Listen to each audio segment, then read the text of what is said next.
Welcome back to Making Sawdust. I got this jet joiner planer almost 2.5 years ago. And don't get me wrong, I absolutely love it. I think it is the perfect solution for a small shop like mine.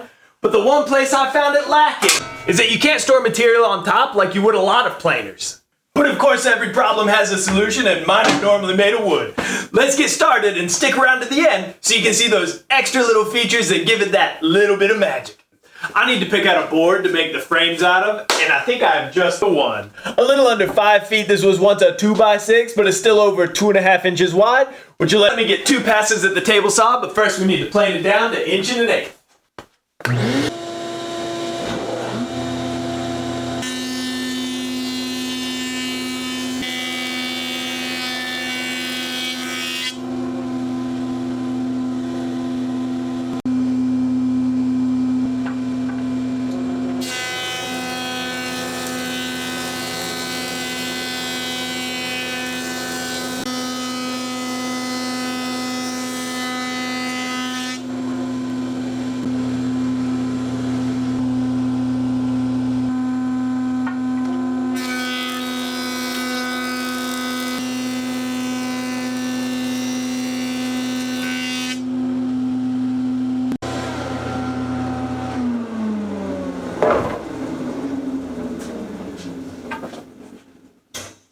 With the wood planed down to 1 1/8, I can rip it into square stock at the table saw. I've got a build video on this outfeed table if you're interested. It's been a real game changer for me in the shop. And if you're enjoying this video so far, go ahead and dust off that subscribe button.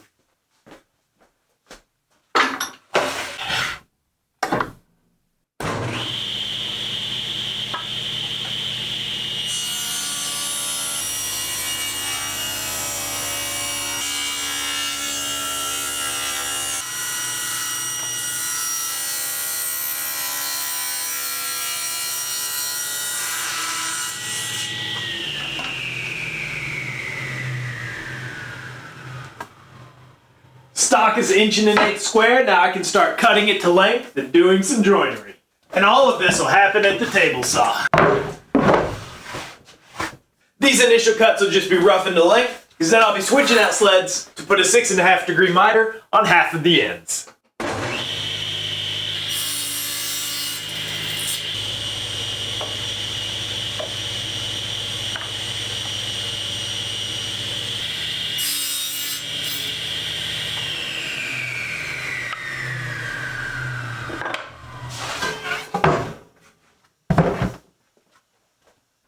This is my other table saw sled, and it allows me to get nice miters. I got a great deal on it because it was included in the sale of this secondhand table saw. Alright, now I do have a backer board here, and that is because on the first cut, I had some pretty bad tear out on this soft pine.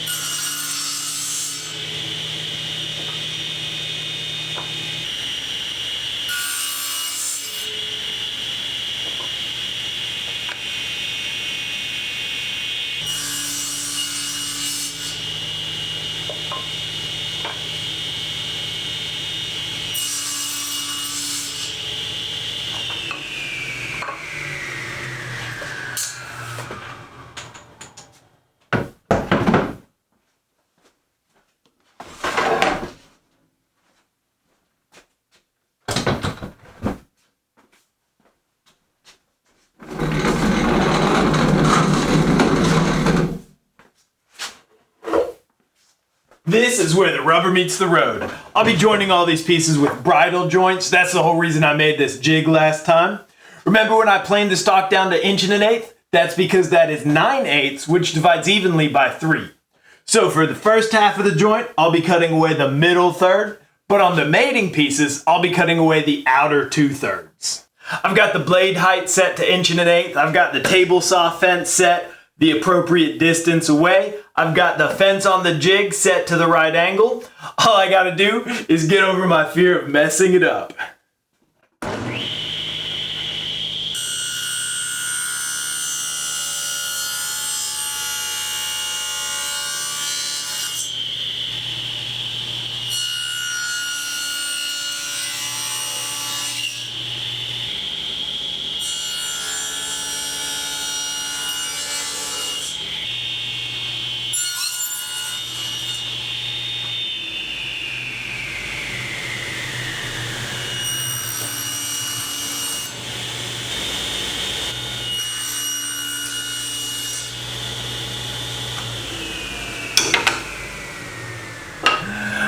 Alright, sorry that was a little jumpy, battery was low, memory card was filling up, but both problems are fixed now. To make the last cuts of the angled bridle joints, I needed to hold the wood at a 7-degree angle. That's what this shim is doing. But then that means the stop block doesn't work, so I've got it out to the side, and I filled in with this skinny piece of wood.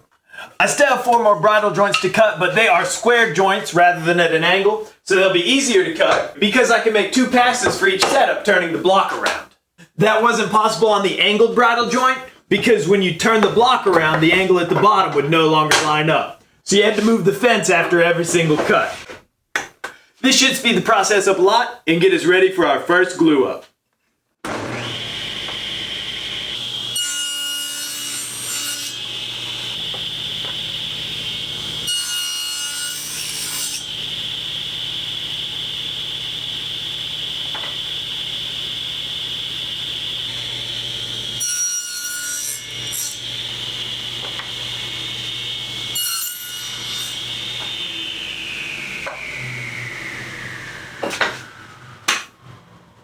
The mating part of the saddle joint, which I didn't show in much detail earlier, still starts with this jig, but it only gets used in one position before switching out for the mini crosscut sled.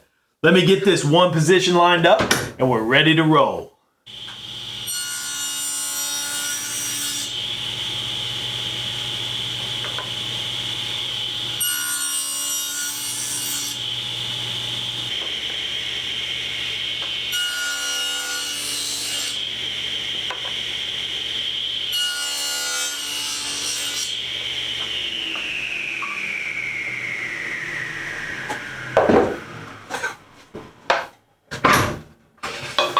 To finish up, I need to put in my zero clearance insert plate, reduce the blade to the height, make sure my stop block is where I want it, and we'll be good to go.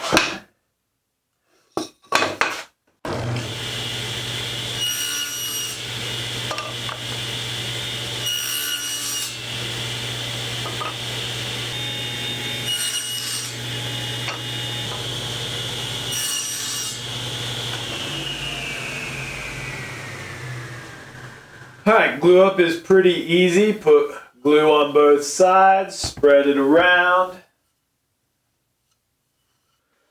slide it into the joint, repeat that 4 times, check it for square, and throw some clamps on it if you want.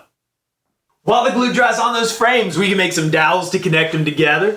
It just so happens that I have some scrap at 5/8 of an inch thick, and I have a router bit with a 5/16 inch radius.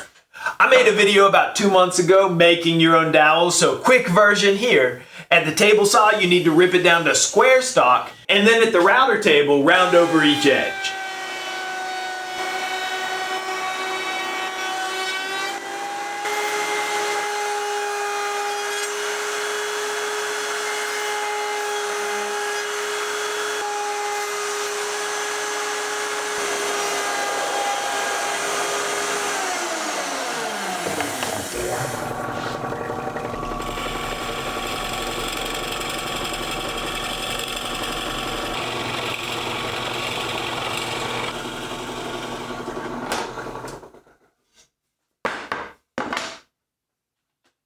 I need to get some glue in each of these holes and I can clamp the dowels into place. Then we'll be almost done.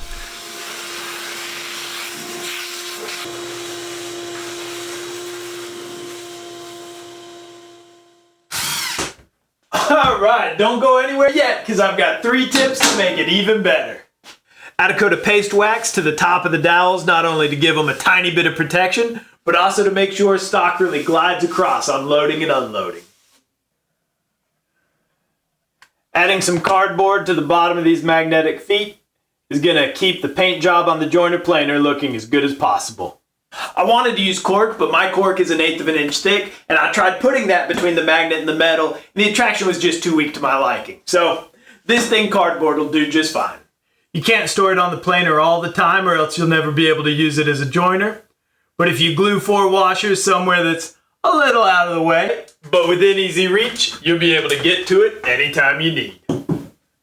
So now when I have a lot of stock to plane, I can load it up on one layer, send it through the planer, pull it out, stack it onto the other layer, and repeat the process. If you enjoyed this video, I hope you will watch another. Maybe you want to see more about that mini crosscut sled or the folding out feed table. Maybe you want to see that adjustable tenon jig, or I bet you forgot to subscribe. Have a great week, and as always, get out there and make some sawdust.